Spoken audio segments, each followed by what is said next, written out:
प्रश्न क्रमांक 104 वर्गमूळाच्या आत वर्गमूळाच्या आत वर्गमूळाच्या आत वर्गमूळाच्या आत असं दिलेलं आहे आणि 2 2 2 या ठिकाणी प्रत्येक ठिकाणी वर्गमूळाच्या आत दिसतोय आणि हे दोन वर्गमूळ एकमेकांना गुणिले दिसत आहेत. तर अशा फॉर्मॅटचं वर्गमूळ कसं सॉल्व्ह करायचं याची आपण शॉर्टकट ट्रिक पाहिलेली आहे.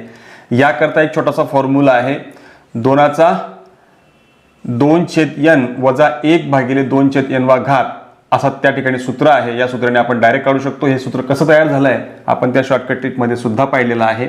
या ठिकाणी n ची किंमत जी आहे ती म्हणजे काय असणार आहे, एकूण किती वर्गमूळ त्या ठिकाणी वापरली गेलेली आहेत.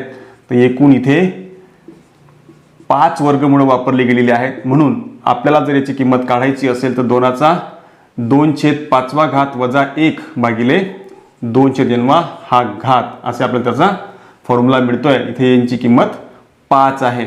याला सोपं करताना 2/5 घात जो आहे तो काय येणार आहे 32 वजा 1 हा येईल 32 आणि नंतर 32 मधून 1 गेला इथे काय येणार 31/32. या ठिकाणी आपल्याला या वर्गमूळाची किंमत मिळणार आहे 2/31/32 घात आणि हा आपला पर्याय क्रमांक 3 जो आहे तो अचूक पर्याय आहे.